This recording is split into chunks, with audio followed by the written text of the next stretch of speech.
Primero fueron unas enigmáticas llamadas, después una abundante documentación de las más diversas disciplinas y por último, según muchos testigos, la presencia de naves extraterrestres. No es una película, estamos en el Madrid de los años 60. Ahora bien, ¿fue un montaje realizado por un iluminado o había algo más detrás de aquella gigantesca trama? En noviembre de 1954 aseguró haberse encontrado con el tripulante de un platillo volante. Habían llegado de un planeta situado a 14 años luz de la Tierra y estaban infiltrados y vivían entre nosotros. Si hubo un lugar especialmente terrible para los presos a partir del siglo XVI en España, ese fue el Matarraña turolense. En esta región aragonesa se levantaron unos verdaderos monumentos al terror. Pero, ¿qué se perseguía construyendo estas cárceles del infierno? ¿Quién podría merecer tamaño castigo y depravación? La humedad, el frío, la falta de alimento y la falta de agua condenaban a la persona a los pocos días. Si no te morías por una cosa o por otra, por frío, por humedad, por hambre o por el simple roce de las cadenas al cuello. En 1994, después de que cientos de testigos observasen en los cielos las evoluciones de un supuesto meteorito, los vecinos de las poblaciones de Serra de Outes, en La Coruña, se vieron sorprendidos por la aparición de un gigantesco cráter. ¿Qué fue lo que originó ese enorme destrozo en el bosque? ¿Hubo alguna relación entre este suceso y el misterioso objeto caído del espacio? Dijo que había visto cuando bajaba y que era como un huracán, como una montaña que se desprendiera. Porque lo que sí se pudo apreciar era que pinos que estaban allí fueron desplazados pues casi 100 metros. Puedo explicar como si hubiera ahí una cosa que me da miedo. ¿Puedo ser? No puedo explicar lo que me pasó.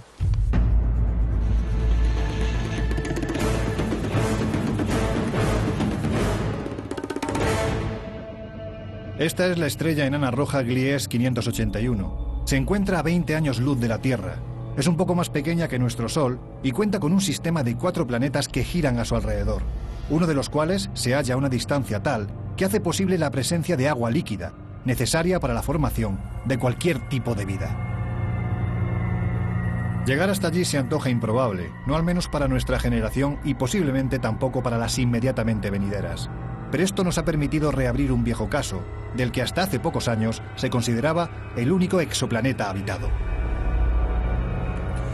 Y se tenía la certeza porque investigadores y científicos del Madrid de los 50 estaban firmemente convencidos de que sus habitantes ya habían entrado en contacto con nosotros. Eran los humitas y procedían de un planeta llamado Humo.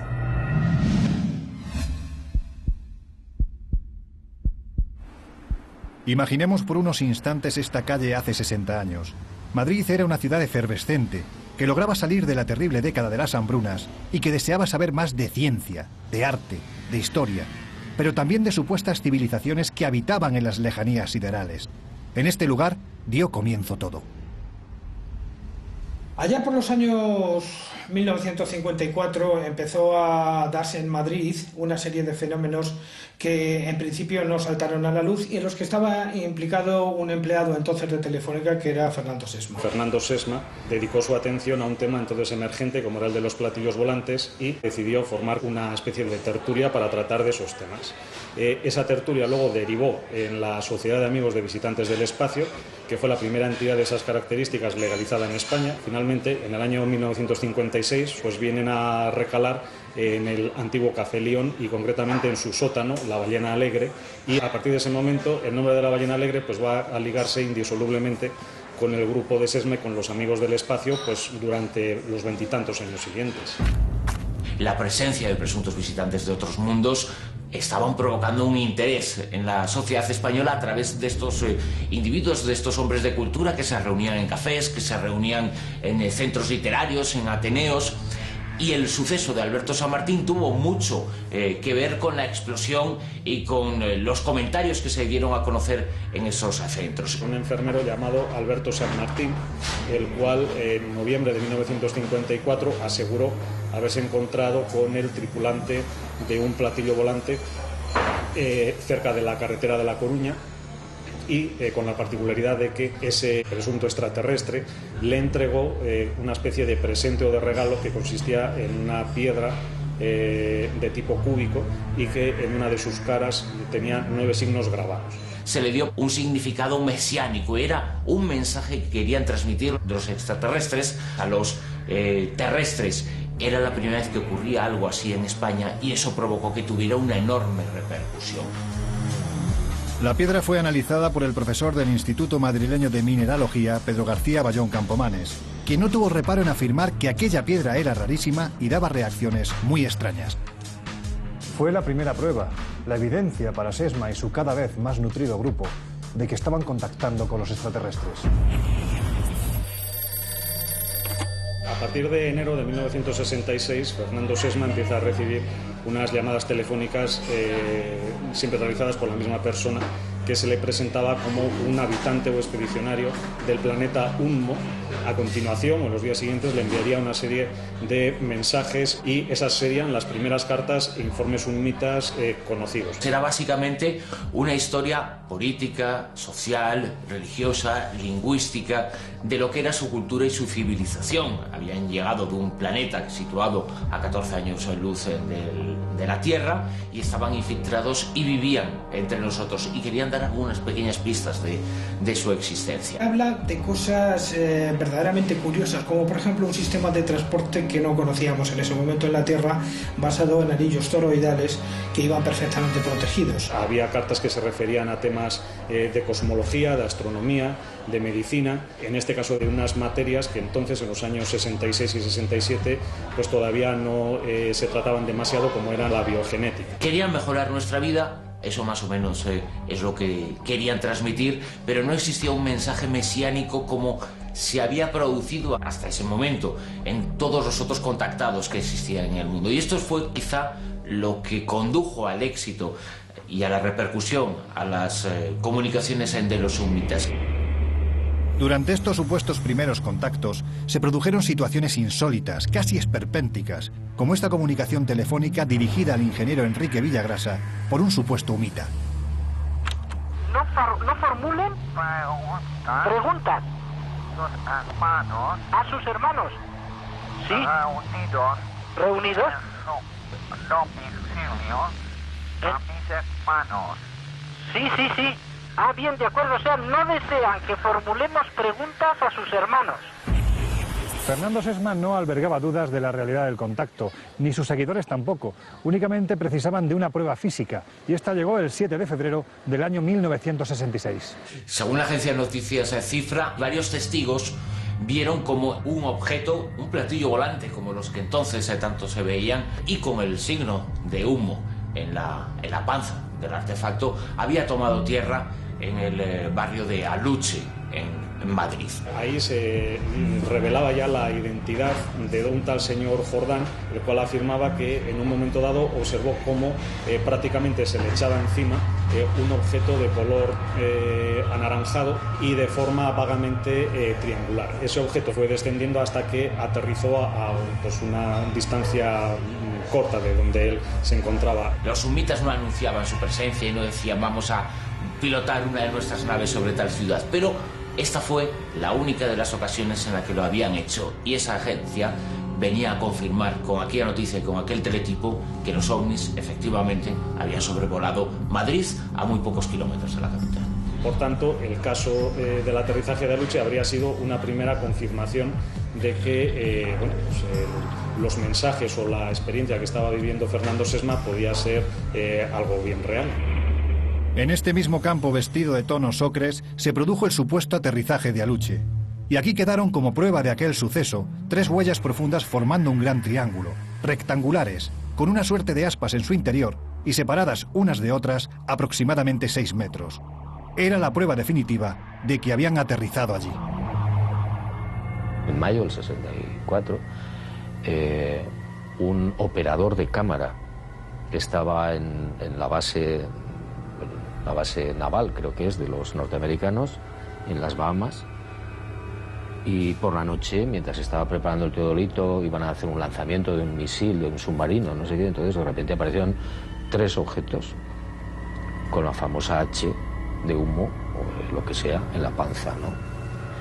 Y el tipo lo filmó. Inmediatamente llegaron, en cuanto los objetos se fueron, llegaron los norteamericanos y requisaron la película. Esa es una de las muchas pruebas que hay de que el fenómeno humo respecto a las naves con la famosa H es cierto. 1 año y 4 meses más tarde, un nuevo eslabón, posiblemente el definitivo, vino a unirse a esta ya larga cadena de sucesos. Fue sobre estos castillos, los de San José de Valderas, donde fue fotografiado un extraño plato volador, en cuya panza era perfectamente visible el símbolo inequívoco de humo. El artefacto, fuera lo que fuese, atravesó la Nacional 5 y se posó en tierra, muy cerca de la montaña de Santa Mónica, junto a un restaurante llamado La Ponderosa. Uno de los testigos, al lado del castillo famoso de San José de Valderas, entonces era una niña. Esa mujer vio la nave y la describió perfectamente. Y hubo más testigos también. Junto a las huellas del famoso ovni de San José de Valderas aparecieron unos objetos muy extraños que eran una especie de cilindros metálicos en cuyo interior había un líquido que no estaba muy claro pero que tenía la textura del agua.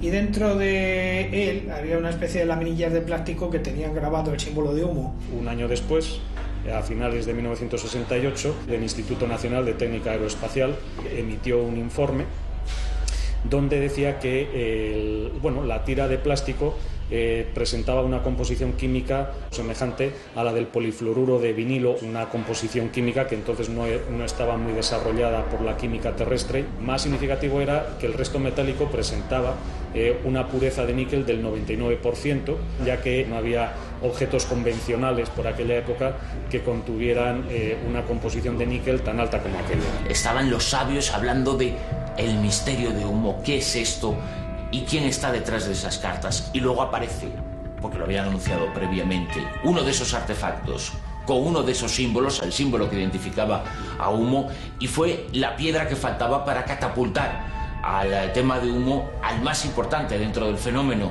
en su época. Y esas fotografías siguen siendo absolutamente referenciales a la hora no solamente de hablar de humo, sino a la hora de hablar del fenómeno ovni.